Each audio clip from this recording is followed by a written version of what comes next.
This week, Gary Orenstein from Bitwarden is with us to discuss dealing with passwords, identity, and devices as employees' work and home lives blur together. Then Jason Oltgen from Ping Identity joins us to talk about migrating identity to the cloud. Finally, in the enterprise security news, the company behind Basecamp and the Hey.com email service pulls anchor and exits the cloud. Your self-hosted Exchange server might be a problem. Really? Gen Z and millennials found not taking things seriously in survey fielded by boomers. Again, really? Industrial cybersecurity market expected to take off. Layoffs and exit troubles. All that and more on this episode of Enterprise Security Weekly. This is Security Weekly, for security professionals, by security professionals. Broadcasting live from G-Unit Studios in Rhode Island, it's the show where we talk security vendors and aren't afraid to name names. It's Enterprise Security Weekly. Don't leave the door open. Secure your APIs with the Curity Identity Server. Curity allows you to centralize identity management policies with a solution developed by an expert team using well-established standards. Curity facilitates scalable security for apps and websites by offering a unique combination of identity and access management with API security. Protect your users, secure apps and websites, manage API access. Start your free trial today at securityweekly.com/curity. Attacks can't be prevented, but they can be stopped. Modern cyber attackers have already made it inside your network, but you have the upper hand. Find and eradicate threats with ExtraHop network detection and response, and shut them out before real damage is done. Learn the advanced techniques attackers are using and how ExtraHop stops them with a live attack simulation. Register at securityweekly.com/ExtraHop. That's extra HOP. Enterprise Security Weekly, and happy National American Beer Day. Tyler, you're drinking the wrong stuff. This is episode number 294, recorded on Thursday, October 27th, 2022. I am your host, Matt Alderman, sitting in for Adrian. It is so nice to be live again because I don't get to do my BSW podcast live right now, so it's fun to be live. Joining are my co-hosts for this week. First, Mr. Tyler Shields, who's drinking bourbon, not beer.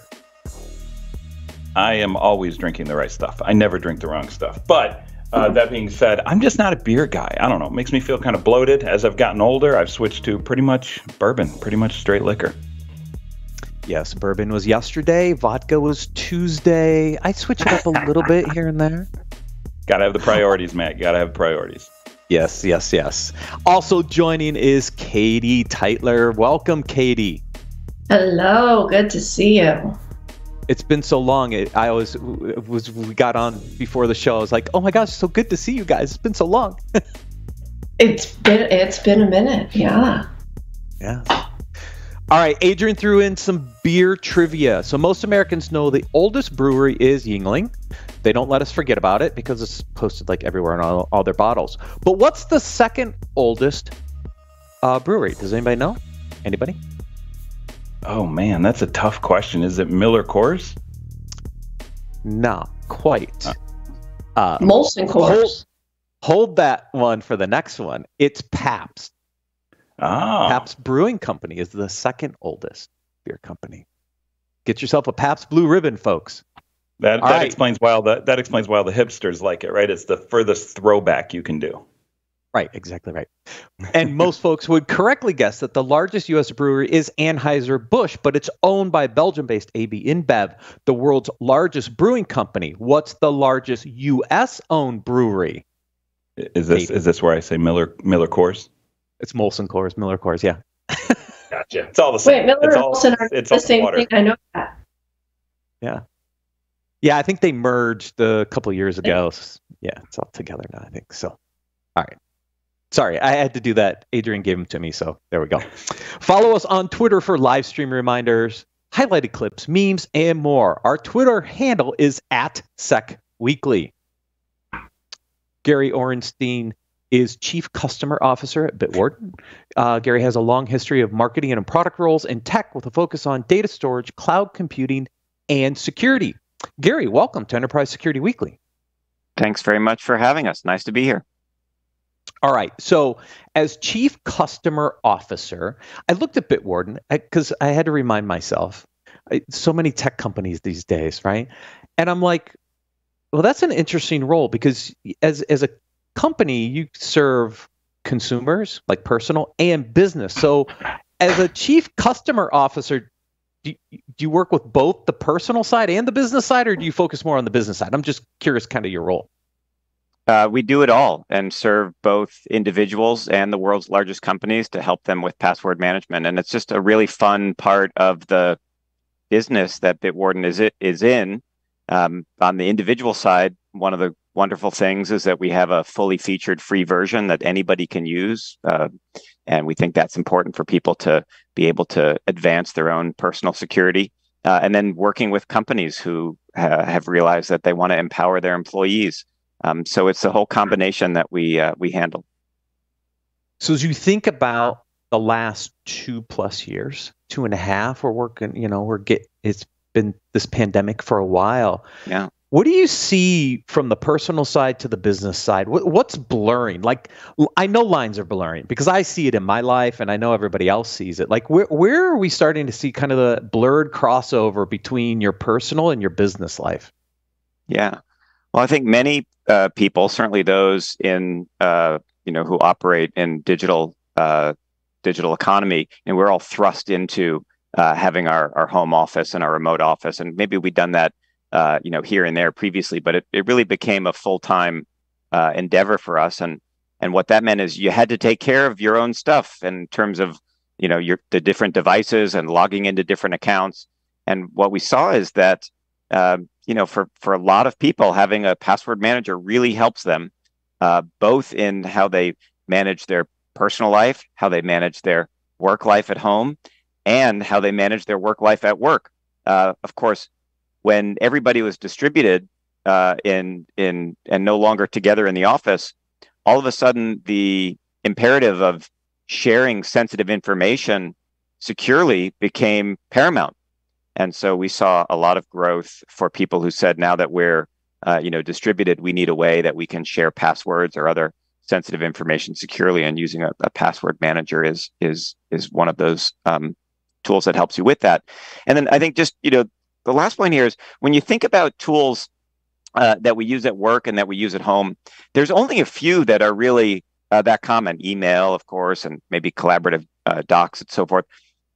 But password management is one of those tools and utilities that helps you in both places. And I think that there's some really interesting adoption dynamics and market dynamics that happen because of that. Now, I use a password manager. I've been using a password manager for a long time. I use it for both personal and for work. I actually have 2 of them. Don't ask. But here's what I like about the password managers. It allows us to create very secure passwords very easily, because I think one of the big challenges is password reuse, right? Because if you huge. have to have, right? I mean, think about this. You're signing up for all these accounts. You're using the same password, and that credential gets leaked. That's a brute force attack waiting to happen, which is why we see some of these breaches head down that path. The password manager allows you to easily create different strong password sequences without having to remember like all the crazy characters and all this stuff, such that you're actually more secure when you're using a password manager. I think that's a very positive thing. Yeah, and it takes a little bit sometimes to digest, but I think we all know now, and we see now these unfortunate breaches that occur. And what the experts recommend is that the best way that you can protect yourself and the best way that you can take your own online security into account is to have a strong and unique password for every website that you visit. But if you think about that, like doing that yourself as a human being is nearly impossible. But there are these wonderful software tools called password managers that make it really easy. I mean, even in my own life, like I can't remember the last time I had to think of a new one, because I just pressed the generator button. Password generators are built into password managers, and you just generate the button and you can have a 16 random character string, and there you go, you're off to the races. So I think if until you get into that flow and realize how easy it is, the other part that's becomes so easy is you get these emails like, oh, you have to update your password. Well, I don't want to think about it. I don't want to worry about it, come up with some new, combination of stuff. So it's great. I'll just generate a new one. Password managers, at least, Bitwarden, we store the history of your previous one. So if anything happens, you're in a good spot. And it just really simplifies the way that you can conduct your life online, since we're all, operating with all these different accounts. Yeah. Now, as a product person in the human risk management space, we definitely view password managers as vigilant behavior in our risk model. Let's talk about password sharing, though, because that's the other piece you mentioned a little bit about earlier. Securely sharing passwords versus just sharing passwords, like, what's the difference? Because when I think about this, we actually look for sharing credentials. It's part of our awareness training. It's part of how we track risky and vigilant behaviors. What's the difference between just sharing credentials versus securely sharing them through something like a password manager? Is there a big difference? Is the password manager sharing truly a better way to share passwords with other people that need access to certain accounts? Well, we think so, obviously, and I'll explain why. For example, say the marketing team wants to, collaborate on a social network, right? Even Twitter is a good example. Twitter doesn't have a multi-user interface, right? So if you're a company with a Twitter account, you get to sign in once. Well, you want to protect that credential, but you might need more than one person on the social media team, and so instead of sharing that password through a messaging system or an email, which is an unencrypted service that is also going to have a whole data retention thing forever, like that's going to lie around and then leave you potentially susceptible to somebody getting that password inappropriately. In a password manager, that credential is encrypted from the very moment it's on your device. And then it can be shared through, using a sharing mechanism, the password manager, to the next person who also has an end-to-end encrypted account on the same password manager, and can see that credential for themselves, but in between, nobody else can see it. So that idea of using end-to-end encryption to protect these important credentials is really, really important.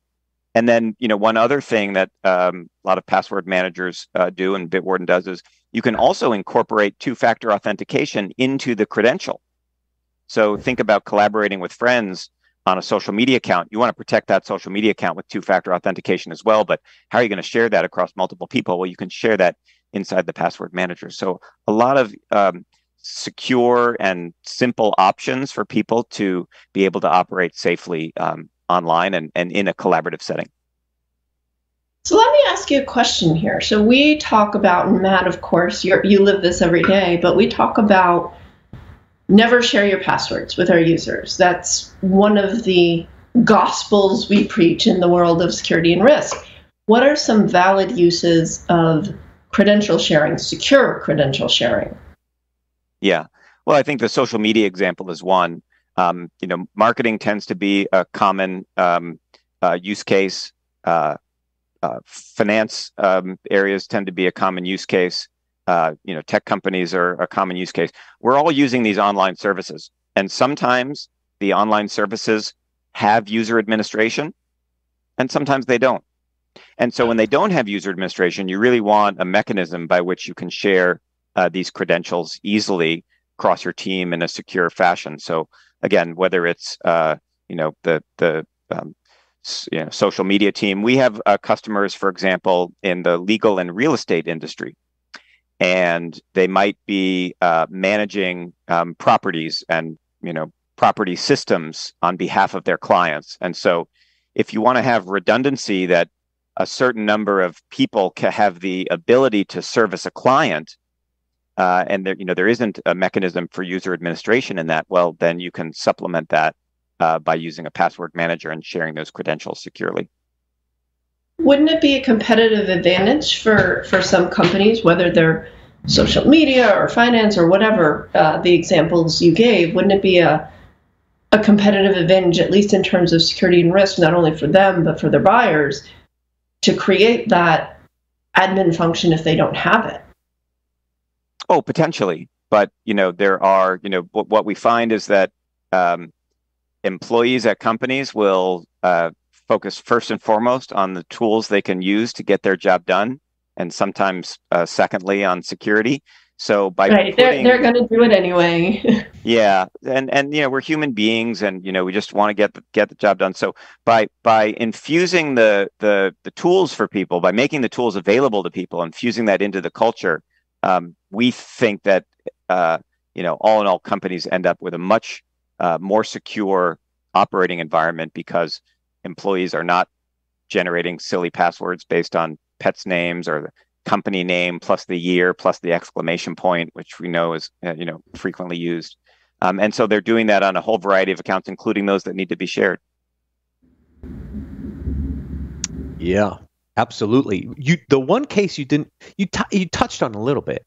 You said tech companies, but the developer use case, right? Because think about the developers and all the systems they have to gain access to. I guess it would be way better to use a password manager than sharing credentials in your Git repository, for example.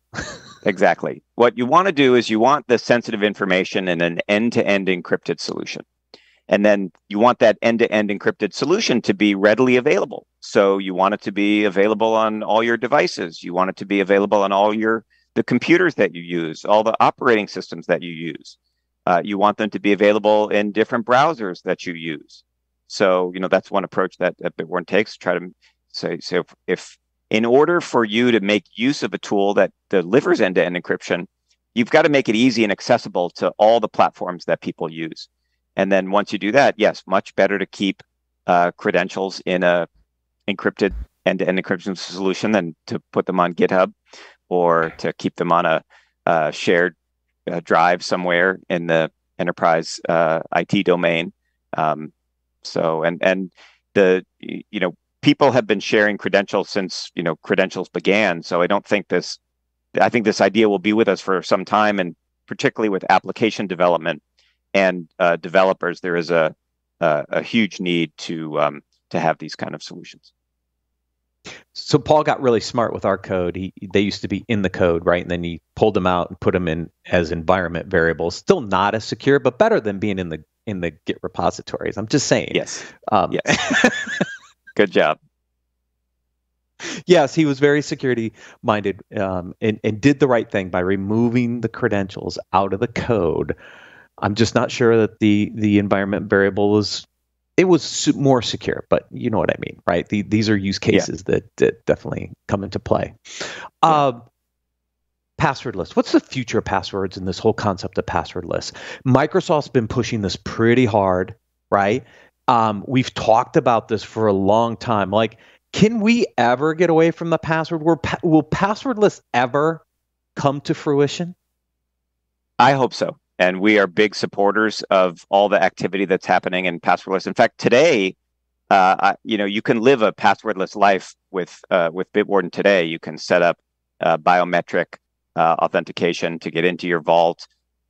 You can use a security key for two-factor authentication if you want to do that. You can use Face ID. You can generate passwords at the push of a button. So today, for example, I autofill everything. I don't think about my passwords except for the one main primary password I have to get into Bitwarden. So in some degree, the people who are using password managers to their full extent, they already have a passwordless life. Obviously, there's stuff behind it, but the way that they interact is largely passwordless. From there, we start to go into new areas, right? So talked a little bit about security keys and FIDO2, and that being the dominant standard that's helping usher these passwordless authentication technologies into life. So that's one step that we have, whether you're using a YubiKey or Nitro Key or Solo Key or many options available for people. And then we're starting to see these new developments on pass keys, which you can think of in a very high level as a password that is generated and created specific to a device and a service.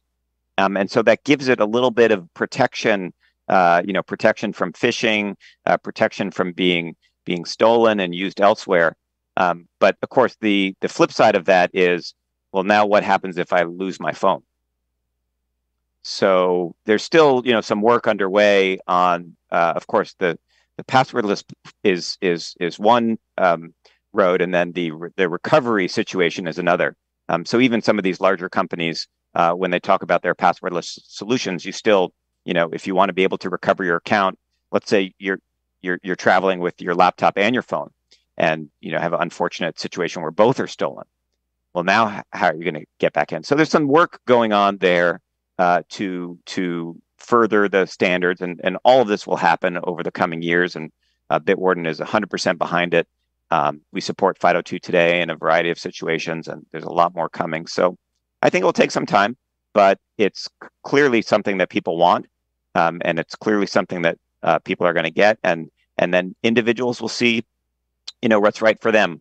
I will say, there are people in the Bitwarden community who are not fond of biometrics because they think there might be a scenario where, something may be forced.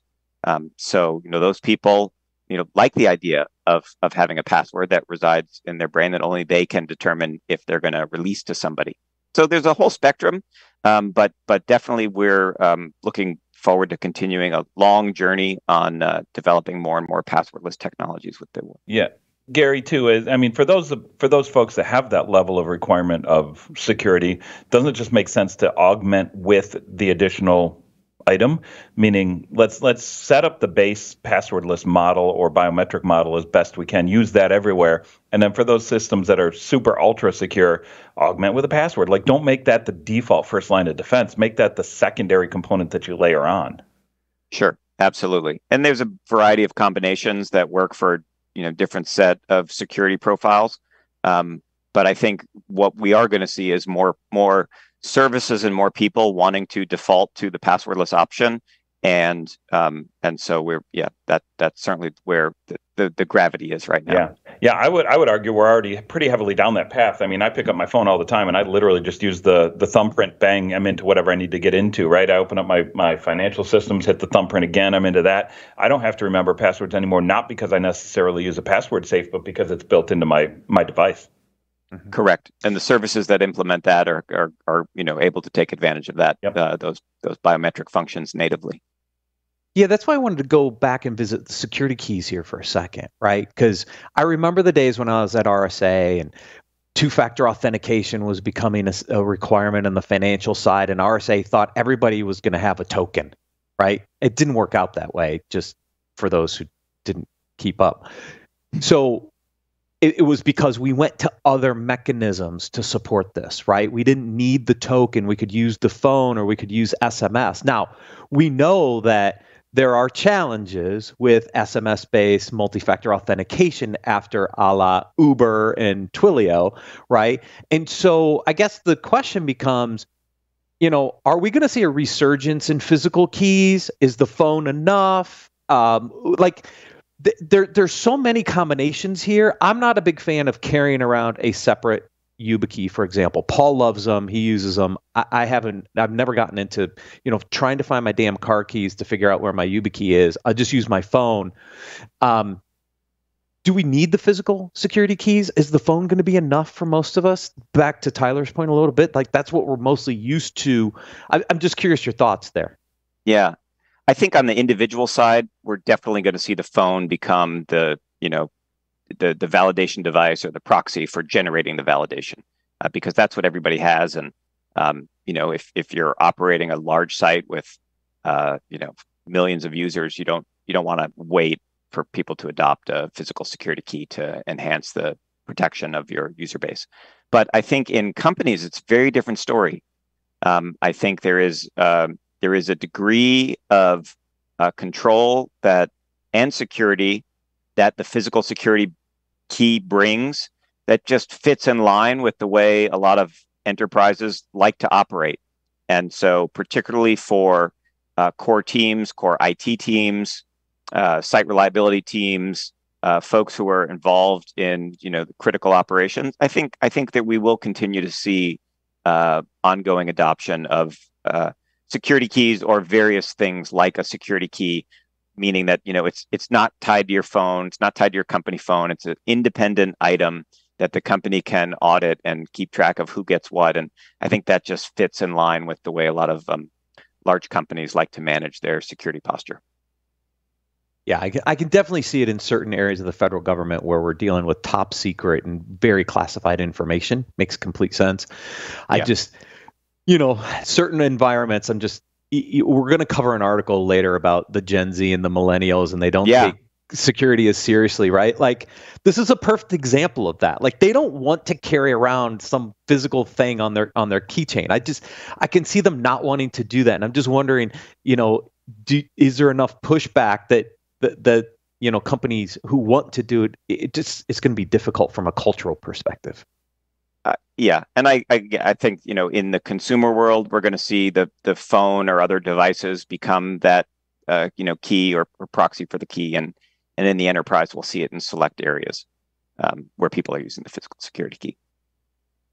And I think that survey that you mentioned is really interesting in that, in the employment world, when you go to work, sometimes you're excited about your new tools and sometimes you're not. And so we talk a lot with people about the adoption of password managers and how to foster that. I always, say, like, you rarely find somebody who says they like passwords, but if you ask somebody if they like their password manager, they'll all say yes.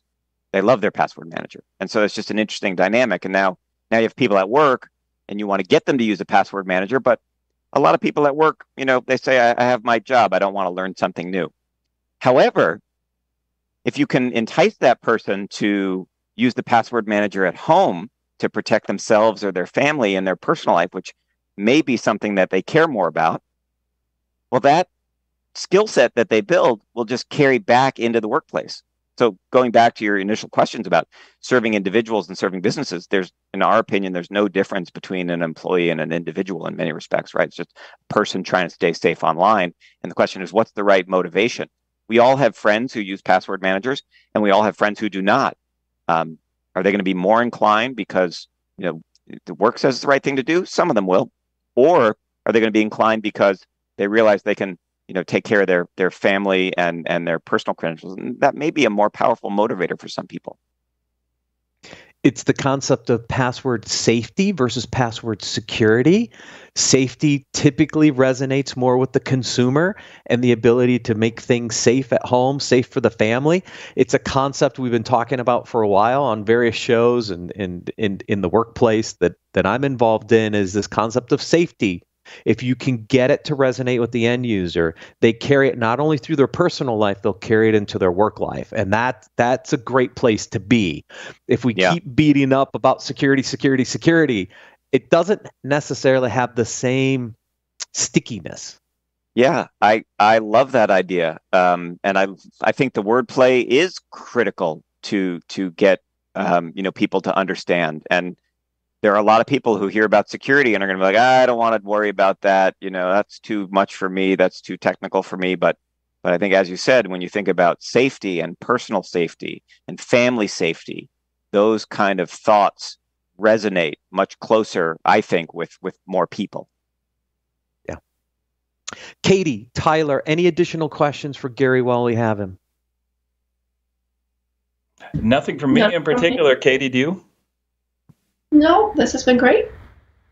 Awesome. Gary, thank you so much for joining us on Enterprise Security Weekly. Thanks very much for having us. Stay tuned. When we come back, we're going to talk about migrating identity to the cloud with Jason Olchen from Ping Identity.